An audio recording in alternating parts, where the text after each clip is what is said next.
Hi, my name is Brian. I was diagnosed with schizophrenia, schizotypal personality disorder, and substance abuse disorder in the year 2005.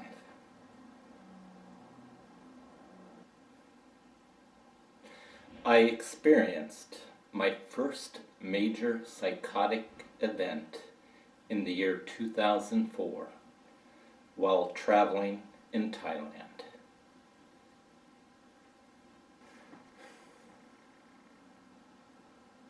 Although I had been partying in Thailand, I was supposed to meet my ex-wife, her new husband, and my son. Um, and this was in April of 2004, or early April. Um, I I quit drinking. I quit all other drugs, everything, because I wanted to be able to take care of my kid, because I adored I loved my son beyond belief. Um, and I, while I had been traveling in Thailand, I had met up with some kind of strange people. Well, very strange. They I believed at the time like they were involved with possibly terrorism or something like that. I don't know. But anyway, I was ordered by uh, one of the fellows that I thought was a friend at the time, um, uh, to bring my son when he had arrived, when he was to arrive in Thailand at a specific time at the guest house that I was staying.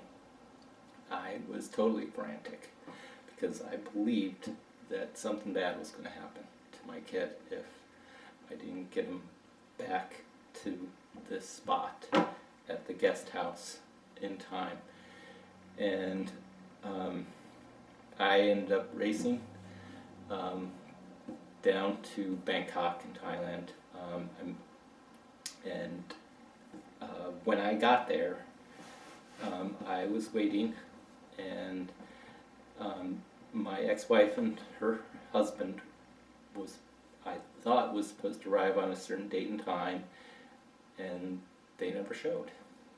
They never showed, and I had a total nervous breakdown. I believed, I fully believed my son was murdered and or kidnapped. Um, and I just lost it. And I ended up crying hysterically for hours on end, all through the night. And then the next morning I was sort of semi awake, and then my ex-wife and her husband showed up, and my kid was there. And I looked at my clock, my watch, and I became really frantic because there was a short amount of time to get them back to this guest house, because I was still totally afraid that these people, the friend and the other strange people that I met, were going to harm them if I didn't get them back in time. So I kind of pushed my ex-wife to say, we got to get back, we got to get back, we got to get back, we got to get back, we got to get back to this guest house. And I know she thought I lost my mind, and I just needed them to get back up there because I knew something bad was going to happen. And she finally agreed. We got him back up to this place in Chiang Mai, and I was happy because I knew at this point he was safe. The guy yes, sort of like that threatened, to do something, or, I don't know even if he threatened, but he looked like he was going to threaten. He just sort of waved my kid off in disgust, whatever. I mean, and at that point, my ex-wife, I was supposed to be able to parent, for the next 4 months in Thailand. And at that point, my ex-wife said, "You're not taking our kid." And I guess I don't blame her. I lost it, even though I wasn't drinking or doing drugs or anything like that. It was just because of my behavior or whatever that she said, "Look, get away from me." So I ended up traveling back up into these jungles, and that's when my reality state really started to get strange. I looked into the sky, the sky clouds started to morph into like different creatures, like dragons and flies and like insects, and just strange, but everything looked so real. Everything was totally clear in my head. And I ended up, I wasn't drinking, I wasn't doing any drugs. I believed people were following me. And I was worried that I may be poisoned or something like that. And the bulk of my, if you call it psychoses, was that I ended up, I believed that I had, I guess you would call it an extraterrestrial immortal creature, and it's sort of, I fused my energy with this creature while I was laying in a bungalow, and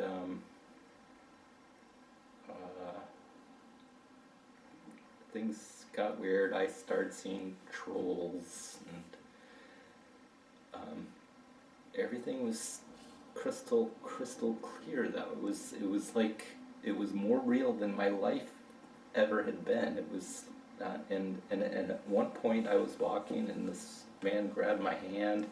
He said I had entered the heart of the Matrix, and I fully believed that I had. It was an completely altered state of reality.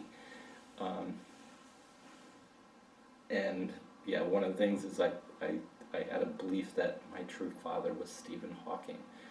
And I don't know, I never had, I only had a vague idea of this guy, and for some reason that was like embedded in my head. I don't know why. I don't know why.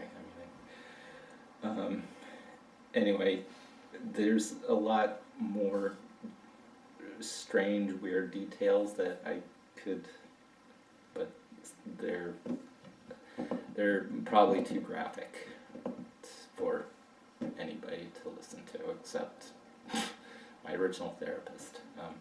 He knows the gory details of what I went through. But essentially, what happened is my previous reality state just got shot to hell. Just explode. My former sense of reality was completely blasted away. And I ended up sort of go wandering off into the jungle, and I threw away my passport, I threw away my money, I sort of wandered around, and I I I lost it, and yeah, I ended up drinking. Um, After my son was gone, and I got drunk, whatever. I don't know.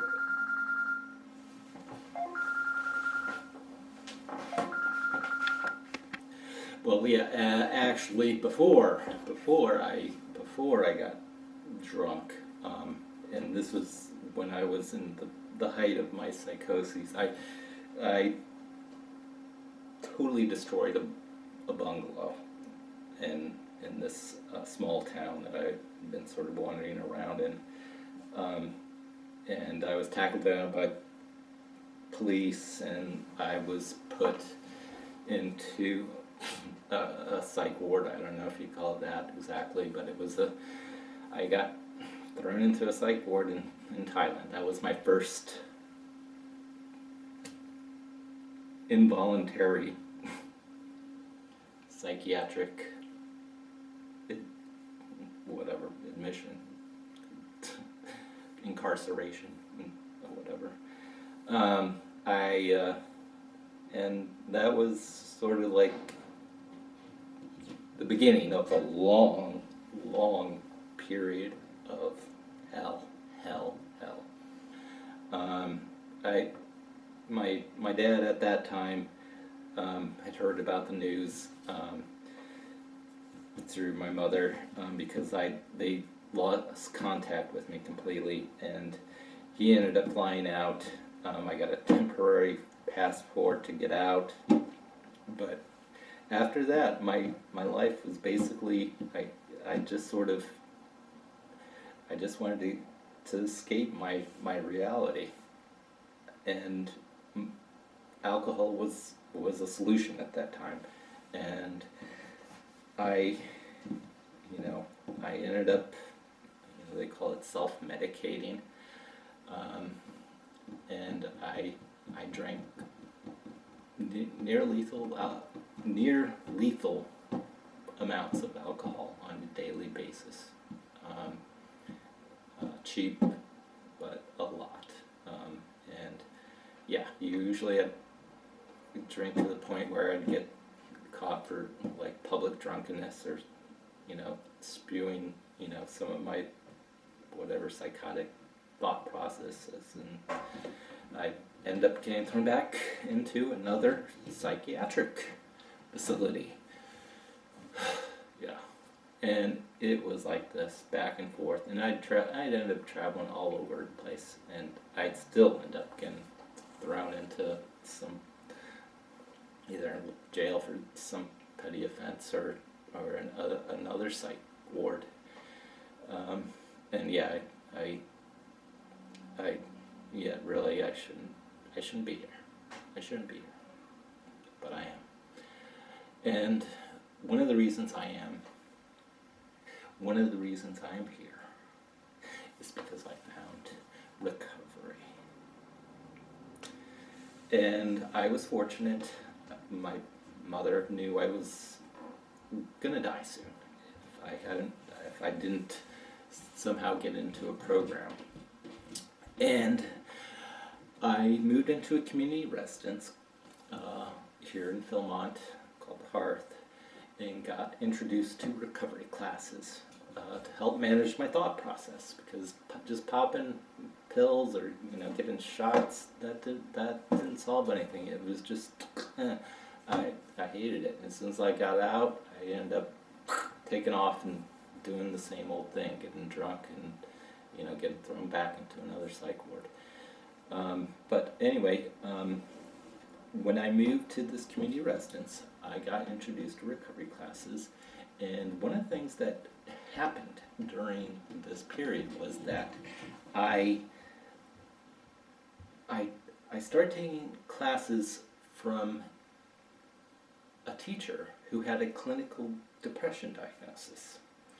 And at that point, like when I started to learn about these, different therapy techniques and the recovery model and, cognitive behavioral therapy and stuff, is that, this teacher had clinical depression, and, he was suicidal for many years.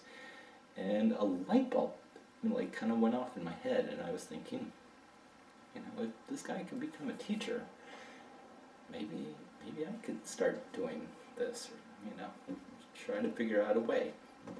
And yeah, slowly over time I developed skills to help manage my thought process in healthier ways than self-medicating with alcohol constantly. Some of the therapies that were very helpful, cognitive behavioral therapy, dialectical behavioral therapy, putting my focus on, certain things, mindfulness, but really, putting my focus on, just moving forward. And one of, a number of things that I did was I began to do research. And actually this was at the time I advanced into a CAP, or Comprehensive Apartment Program. And here I sort of had the freedom and space to do my own thing. And one of the things that I got into was doing research, and computer research, and research into alternate recovery therapy techniques, and also learning PowerPoint presentation skills, and yeah, later video making skills, video editing and whatnot. And yeah, I just got really focused on this, and yeah, I do other things. I exercise, I eat healthy, I try to do all the things, to keep myself balanced. And well, actually, one of the things that is primary to my recovery is organization. And I like to have my physical space organized as I see it best. And that really helps my mental state to sort of stay more in focus and more balanced.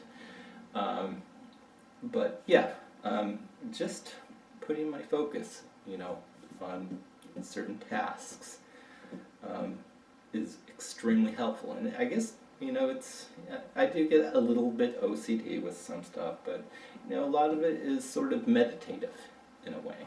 It's like, it calms me by getting things put together. Running out of breath here.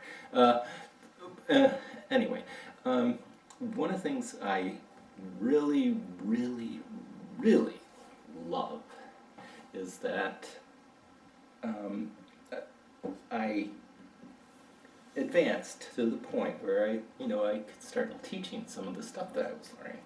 And I designed and developed a number of classes, and then I started teaching them as a volunteer, and just kept doing it. And I began a peer support group at the local hospital to try to encourage people to, that were really desperate, that there was like hope out there. There was hope. And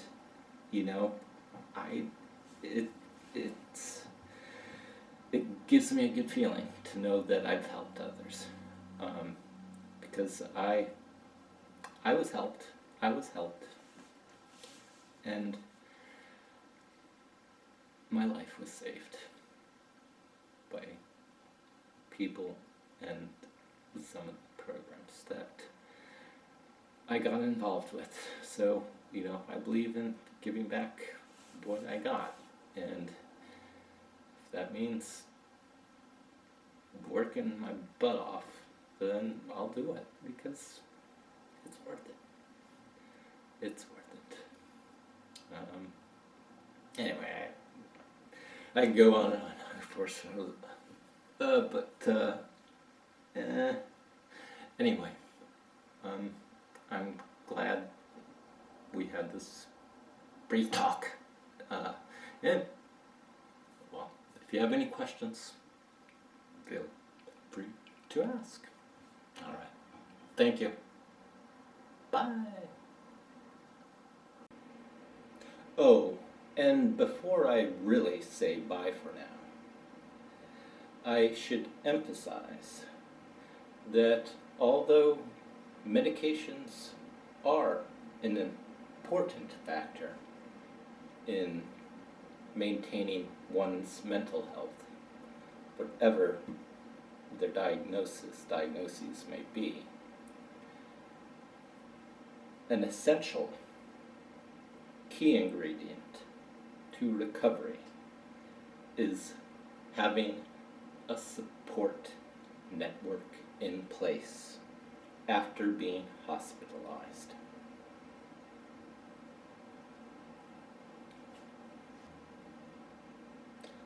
I didn't find this support network until the year 2010. And for years, I was medicated very heavily for my psychotic symptoms.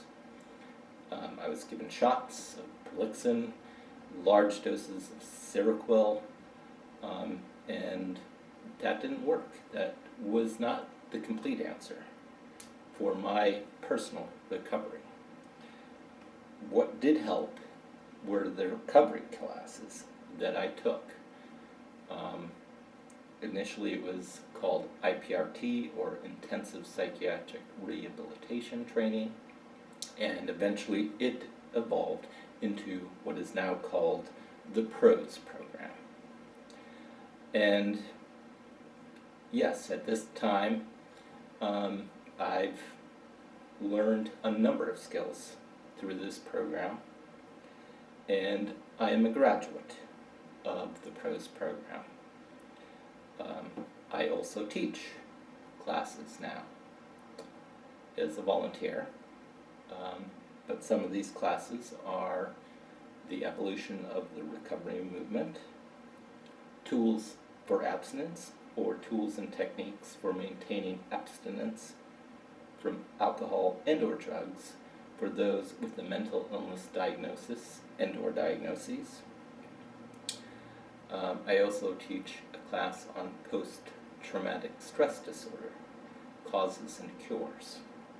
And yes, currently I'm teaching a class on recovery stories where participants are allowing themselves to be filmed while talking about their symptoms and or recovery process. I should also say that at this point I am on medication-only status. I no longer see a therapist, although I was told I could see one if needed.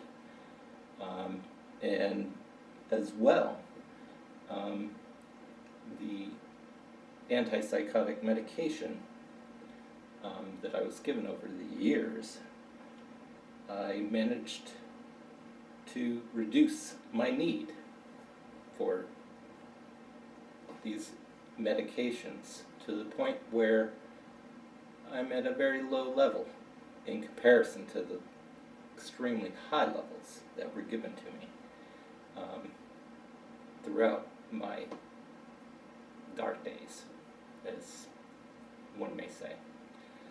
But anyway, and I should also mention that I am a qualified peer specialist in the mental health field through the Academy of Peer Services.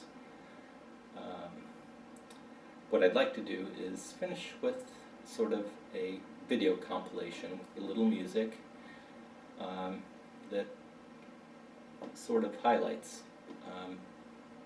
some of the classes that I teach and my accomplishments in my recovery process over the years. So I guess we can finish with a nice little video tribute that I created that highlight my success in my recovery process.